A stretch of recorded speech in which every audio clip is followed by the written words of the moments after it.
nombre es Eddie Gabriela Inés Dávila y a continuación voy a hablarles sobre lo que es la magnitud física.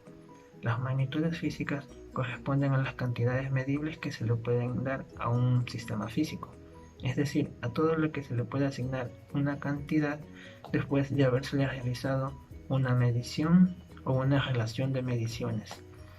Según el Sistema Internacional de Unidades, tenemos lo que son 7 magnitudes físicas fundamentales, las cuales van a corresponder a longitud, masa, tiempo, cantidad de corriente eléctrica, intensidad lumínica, temperatura y cantidad de sustancia. La primera que tenemos es la longitud. La longitud, según el Sistema Internacional de Medidas, se va a medir en lo que son metros. Para esto podemos realizar una pequeña ejemplificación en la que medimos una hoja.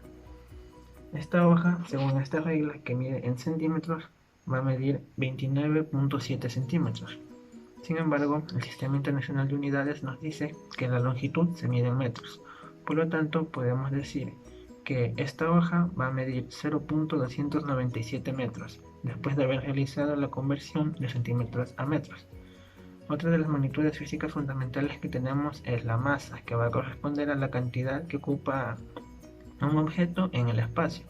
Esta se la va a medir según el sistema físico en kilogramos y lo podemos ejemplificar pesando lo que es este libro.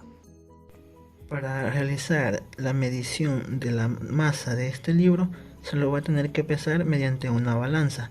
Como podemos ver, según la balanza, este libro va a pesar lo que son exactamente 2 kilogramos.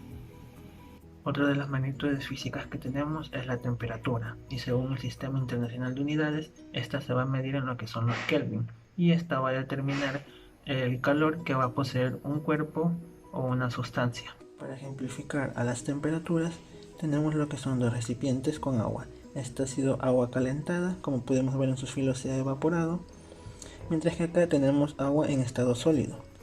Esto quiere decir que hubieron cambios de temperatura, los cuales se van a medir en Kelvin, debido a que según el Sistema Internacional de Unidades, el calor de estos cuerpos se los mide en grados Kelvin. Otra de las magnitudes físicas que teníamos era la intensidad luminosa. Esta va a medir la potencia de las longitudes de ondas que emiten los cuerpos. Para ejemplificar y demostrar la intensidad luminosa, tenemos aquí lo que son los focos, que van a emitir una longitud de onda que se mide según el Sistema Internacional de Unidades en candela. Por último, tenemos a lo que son las magnitudes físicas de la intensidad de corriente eléctrica y de la cantidad de sustancia. Para la intensidad de corriente eléctrica se va a necesitar el uso de aparatos especializados en eso, mientras que para la cantidad de sustancia se consigue o se puede calcular multiplicando el número de átomos de una sustancia por el número de Avogadro. Y esto va a darnos lo que es la cantidad de sustancia en moles, que es la unidad con la que se va a medir la cantidad de sustancia según el Sistema Internacional de Medidas. Mi nombre es Eduardo Anabel Hurtado Molnar y en esta ocasión voy a demostrar lo que son las medidas que se puede tomar de varios objetos. Existen varios tipos de medidas. En sí, una medida es darle un número a una característica de un objeto. En este caso va a ser de acuerdo a su tamaño. Como estaba mencionando, existen varios tipos de medidas. Pueden ser medidas de longitud, medidas de diámetro, medidas de pH, medidas de temperatura, medidas de volumen y un sinnúmero de medidas que podemos encontrar. Pero en este caso solo voy a enseñar lo que son medidas de longitud. Bueno, primero vamos a irnos con las reglas. Creo que es los materiales más comunes que utilizamos y los que más encontramos en nuestros hogares. Estas reglas vienen de varios tamaños, vienen de varios colores y tienen también varias utilidades, como es en el caso del dibujo técnico, que se utilizan escuadras y otro tipo de reglas, no solo de estas. Pero en sí todos creo que tienen una función en común, que es determinar una medida de un objeto. Creo que la que más grande son de 45 centímetros a máximo unos 60. La que más encontramos son estas que son de 30 centímetros Y de ahí, como dije, se derivan en varios tamaños, en varios tipos, en varios colores, como esta que es un poco más rígida y esta que es flexible. Estas nos sirven para determinar medidas de longitud, como en este caso podemos ver la medida de este lápiz que mide exactamente 15 centímetros. También es importante mencionar que estas reglas vienen delimitadas en lo que son centímetros a milímetros. Ahora el segundo material, el segundo objeto que nos va a ayudar a determinar las medidas es esto, que es denominado flexómetro. Este flexómetro nos ayuda a medir objetos de una distancia mucho más grande. Este de aquí, si podemos observarlo, tiene 7.5 metros, mientras que la regla solo tenía 30 centímetros. A diferencia de la regla, viene delimitada también en centímetros, pero tiene centímetros y metros, mientras que la regla era solo centímetros y milímetros. Y de esta forma podemos determinar la longitud más exacta de una superficie extensa, una cinta métrica. Igual es un objeto que todos hemos visto o hemos utilizado en un punto de nuestras vidas, y yo voy a demostrar y mi ayudante Eder se llama Zach, y con la ayuda de la cinta métrica voy a determinar cuánto mide su cuello, que vendría a ser 60 centímetros. Esta, a diferencia de los otros dos materiales que utilizamos, que fueron la regla y el flexómetro, nos ayuda a determinar sobre superficies distintas, ya que es flexible, es una cinta, y podemos ver distintos tipos de medidas. En este caso puede ser en personas, en animales y eso. Con todos, mi nombre es Catherine García y vamos a hablar sobre la ley de la inercia, o también conocida como la ley de Newton. Esta ley consiste simplemente que sobre un cuerpo no actúa ningún otro. Este permanecerá indefinidamente moviéndose en línea recta con una velocidad constante, incluido el estado de reposo, que equivale a una velocidad cero.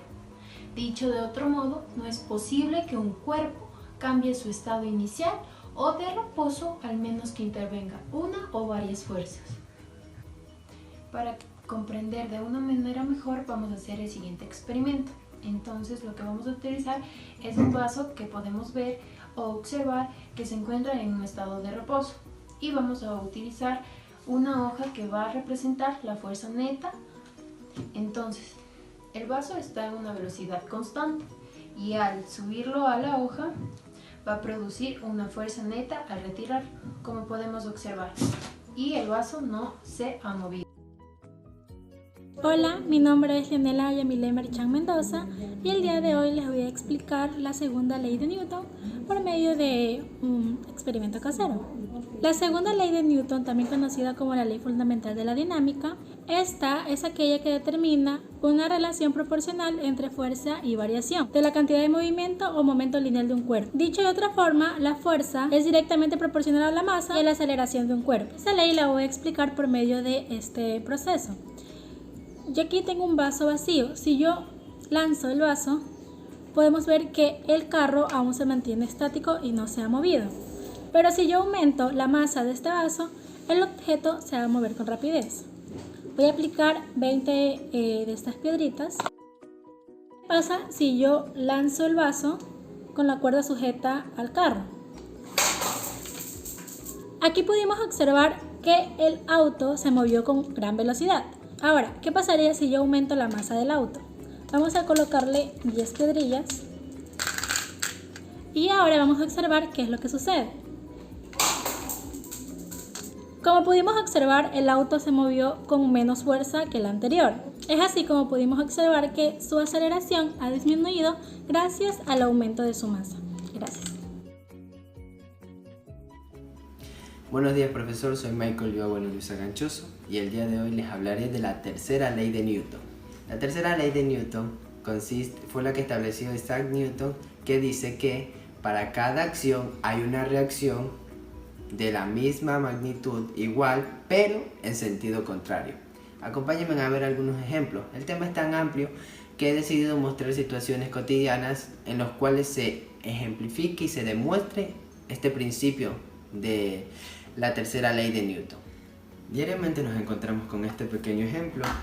Muchas veces dos objetos pueden chocarse y va a generar un impacto. ¿Sí? Para que lo vean mejor. Retrocede uno de los dos objetos. Esta masa es mucho más pesada, por lo cual su efecto de reacción no es tan masivo como el que hay en el objeto pequeño, que retrocede con la misma fuerza con la que impactó el objeto grande. Otro ejemplo de la tercera ley de Newton es el juego de jalar la cuerda. Lo que sucede aquí es que cuando uno jala la cuerda, aplica fuerza directamente el cuerpo con el otro a la cuerda. Por lo tanto, el compañero a sí mismo jala la cuerda y por eso uno siente que lo tensiona. Es por eso que constantemente va a haber una fuerza circundante entre la persona y la cuerda. Al golpear un balón, ejercemos acción y la reacción de la pelota es continuar directamente la dirección en la que fue ejecutada. Ahora alguien en un columpio, recibimos un impacto y fuerza similar al que hemos aplicado. El último ejemplo de acción y reacción va a ser demostrado con el profesor. ¿De qué manera? La acción es grabar el video y la reacción se espera que sea buena por parte del profesor. Que tenga buena tarde.